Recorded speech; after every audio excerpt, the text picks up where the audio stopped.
for all of you who just made it to come and just to be here. Thanks Dr. Haidu for making these events just to be in such a wonderful way, just well organized. And I have not too much to talk about. Just I do appreciate what is going on here on behalf of trustees in the university, and we are part and parcel of this charity. We are just part of the beneficiaries, and the difficulties and the circumstances in which this university is just doing and going through is really taking into consideration the current political climate around the country.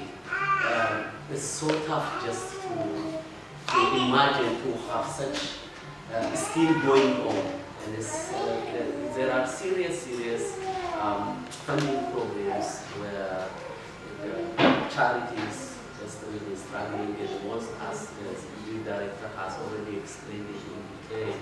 And we, as part of the WHEAT, is just helping us as an umbrella charity for Abuja community language service, where the children and parents are just constantly and with full commitment coming every week, every Friday.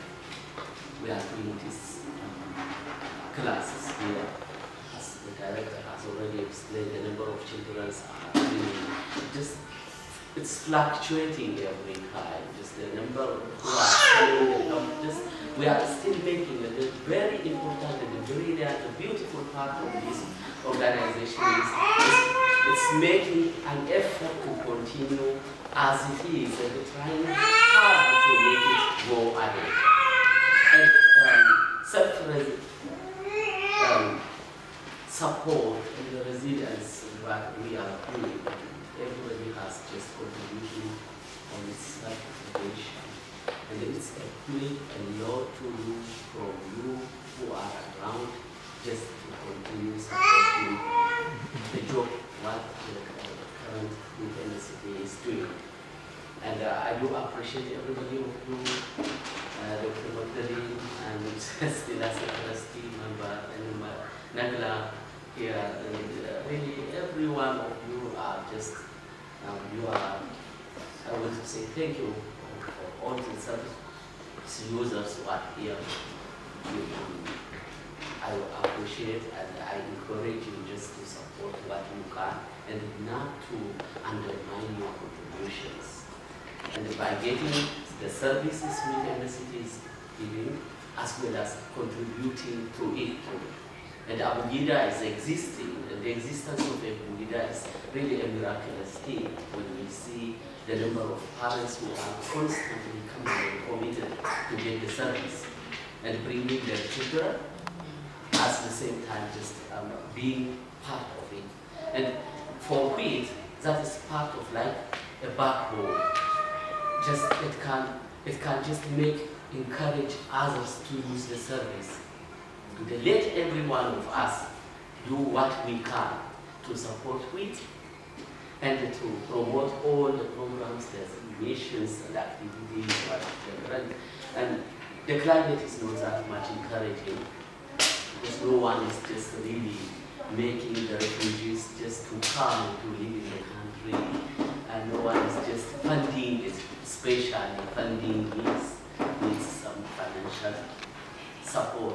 And from where? Then it comes to the services. The number of the service users will increase, but the financial support to it is uncertain. Then we have to come to our service and just try to do what we can to the job what we are doing now to go further.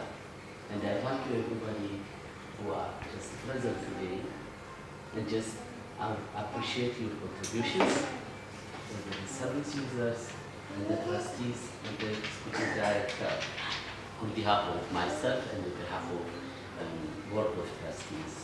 Thank you very much. you, Mr. Kamil. Our next speaker will be Dr. Madeline Overfood.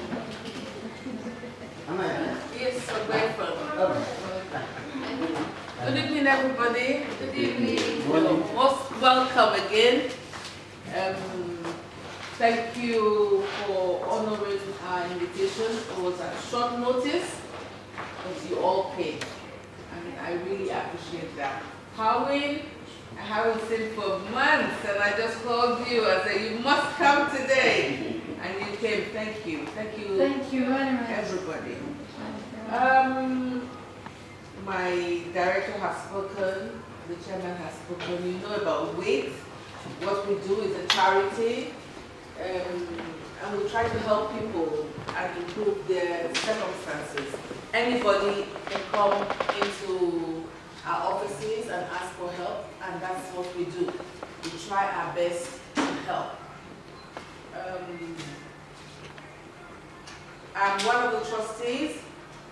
But over the past 1 year, or about 1 year now, I've been helping in the advice and advocacy department. And that is exactly what I do. People come through the door, and sometimes they just want a simple advice. Where do they go? What, where can they get some service or the other? And we point them. So most people that come really pass through, and we just point them in a direction. Oh, go and pick up your forms from the court, go and register for a GP and stuff like that. But then we have other people who come who need a bit more. Maybe we have to fill forms, maybe we have to speak on their behalf to the council. It can be very distressing. I'll give you an example. There's this young lady who came into the office, and she says her problem was housing, but she kept putting her head on the table. What's the matter? She said she had an accident a week ago, and banged her head, but she hadn't been able to see a GP because she doesn't have a GP, because her papers are still in the Home Office, and so she doesn't have a GP, but she's been here for over 10 years. So at that point we felt that in the first instance, she needed help. She was hurting from the accident, so we took her to the walk-in center. She saw a doctor who gave her some medication, and also they were able to register her, and she got a GP. So this is the kind of thing that we do. You might come in, and we will just point you to a local school, to help with the language, maybe just to learn how to, speak English or gain confidence in speaking English language. We may show you where to get other services. We may just help you fill your forms. This is what we do. It is so rewarding, Why do I say this? When people usually come to us, most of the time, they're desperate. And it shows. They are upset. They want this help. Sometimes they've gone round and people now refer them to us. At that time, I think what they need the most, actually, somebody to really listen.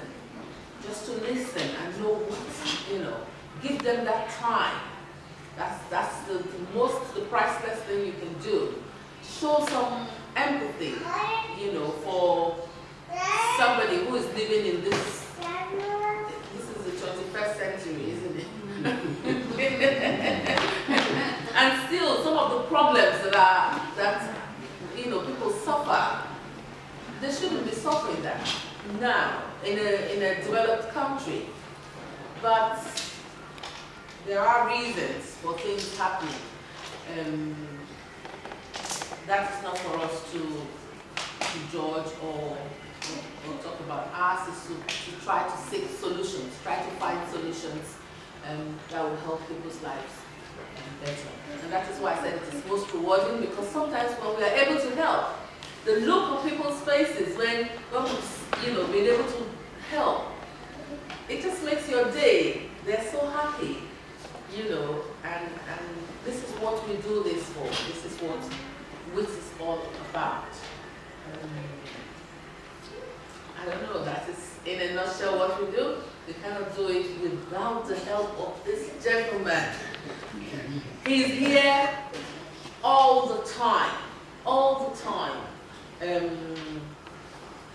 I really appreciate what you do, Dr. Heidi. It is really selfless because you're not paid for it, you know, but you just keep going. Sometimes I want to give up, but you don't let me give up. So thank you, you know, and my fellow trustees, thank you for all your help, our chairman, Thank you very much. thank you, and for all the service users. If you don't come, then we don't have this opportunity to help. To be able to help is a blessing. That's how I see it. And so if we don't have people to help, then where is the blessing? So I just want to reiterate that we at WHEAT, we are dedicated to doing the best for you. We will try our very best, and we will leave no stone unturned to help you sort out whatever situation that you bring into the office.